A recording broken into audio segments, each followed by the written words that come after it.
Barrister Iftikhar Gilani Azad Kashmir کے وزیر اعظم منتخب، کچھ دیر بعد عہدے کا حلف اٹھائیں گے۔ اسپیکر چودھری طارق حلف لیں گے۔ افتخار گیلانی 30 ووٹ لے کر قائد ایوان منتخب ہوئے۔ پیپلز پارٹی کے مختار عباسی کو 14 ووٹ ملے۔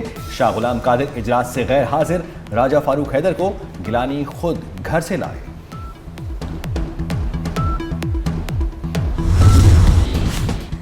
بیرسٹر افتخار گیلانی آزاد کشمیر کے وزیر اعظم منتخب۔ بیرسٹر افتخار گیلانی کا وکالت سے وزارت عصمت تک کا سیاسی سفر۔ 2016 سے 21 تک وزیر تعلیم رہے۔ تعلیمی اصلاحات میں نمایاں کردار ادا کیا۔ عام انتخابات میں شکست کے بعد مخصوص نشست سے اسمبلی میں واپسی ہوئی۔ صرف 2 روز بعد وزیر اعظم آزاد کشمیر کے لیے نامزد کر دیا گیا۔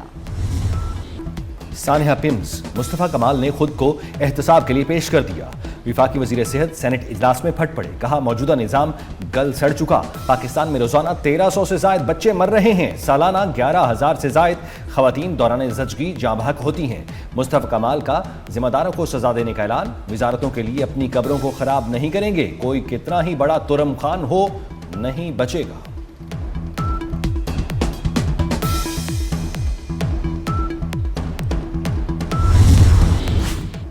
پمز انکوائری رپورٹ آج وزیر اعظم کو پیش ہوگی۔ تفصیلی رپورٹ 7 روز میں تیار ہوگی۔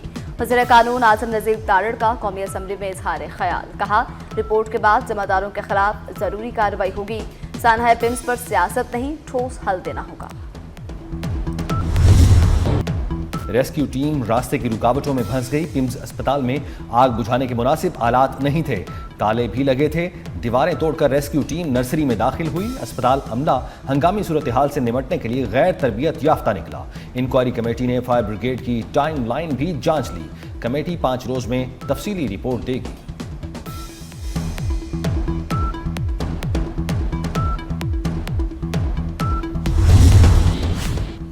قومی اسمبلی میں سانحہ پمز کے شہداء کے لیے دعائے مغفرت۔ وفاقی وزیر جنید انور چودھری نے لاحقین کے لیے دعا کروائی۔ وفاقی وزیر طارق فضل چودھری کی سانحہ پمز میں جاں بحق بچوں کے والدین سے ملاقات۔ والدین کو 50-50 لاکھ کے چیک دیے، کہا اولاد کا دکھ جو ہے وہ بہت بڑا ہے، مالی امداد سے اتنے بڑے دکھ کا ازالہ ممکن نہیں۔ سانحہ پمز کے ذمہ داروں کو واقع تراج سزا دی جائے گی۔ سرکاری ملازمین کا علاج نجی اسپتال سے کرانے پر پابندی لگائی جائے۔ سرکاری ملازمین اور اہل خانہ کا علاج سرکاری اسپتالوں میں لازمی ہو۔ سینیٹر پرویز رشید کا مطالبہ، سرکاری ملازمین کے بچوں کے لیے سرکاری اسکول لازمی قرار دینے کی تجویز دے دی۔ کہا سرکاری اسپتال اور اسکول خود بخود بہتر ہو جائیں گے۔ سی ایم ایچ کا نظام سرکاری اسپتالوں میں نافذ کرنے کا بھی مطالبہ۔ کراچی کے سانحے پر سیاست، پمز پر سانحہ کیوں؟ مرتضی وہاب کا مصطفیٰ کمال کو رویہ درست کرنے کا مشورہ، کہا ایم کیو ایم تعصب کارڈ کھیلتی ہے، پیپلز پارٹی خدمت کرتی ہے۔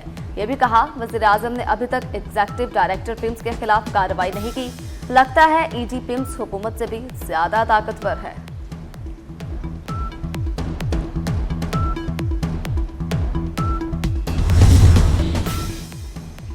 فیلڈ مارشل سیدہ سے منیر سے سعودی وزیر ماحولیات، پانی و زراعت کی ملاقات۔ آئی ایس پی آر کے مطابق ملاقات میں باہمی دلچسپی اور 2 طرفہ تعاون پر اہم تبادلہ خیال کیا گیا۔ اسٹریٹجک شراکت داری کو مضبوط بنانے کے عزم کا اعادہ کیا گیا۔ سعودی وزیر کی علاقائی امن کے لیے پاکستان کے مثبت کردار کی تعریف، زراعت اور ماحولیاتی پائیداری میں تعاون بڑھانے کی خواہش کا اظہار۔ مکہ مشترکہ دفاعی معاہدے سے تینوں ممالک مزید قریب آئے۔ وزیر اعظم شہباز شریف کی سعودی وزیر ماحولیات، پانی و زراعت سے ملاقات کے دوران گفتگو، کہا مکہ مشترکہ دفاعی معاہدے نے پورے خطے میں اتحاد اور امن کا پیغام دیا۔ پاکستان اور سعودی عرب کو اقتصادی اور زرعی تعاون میں مزید بڑھانے پر توجہ دینی چاہیے۔ سعودی وزیر نے زراعت، پانی اور غذائی تحفظ کے شعبوں میں پاکستان کے تعاون مزید بڑھانے کے سعودی عرب کے عزم کا اعادہ کیا۔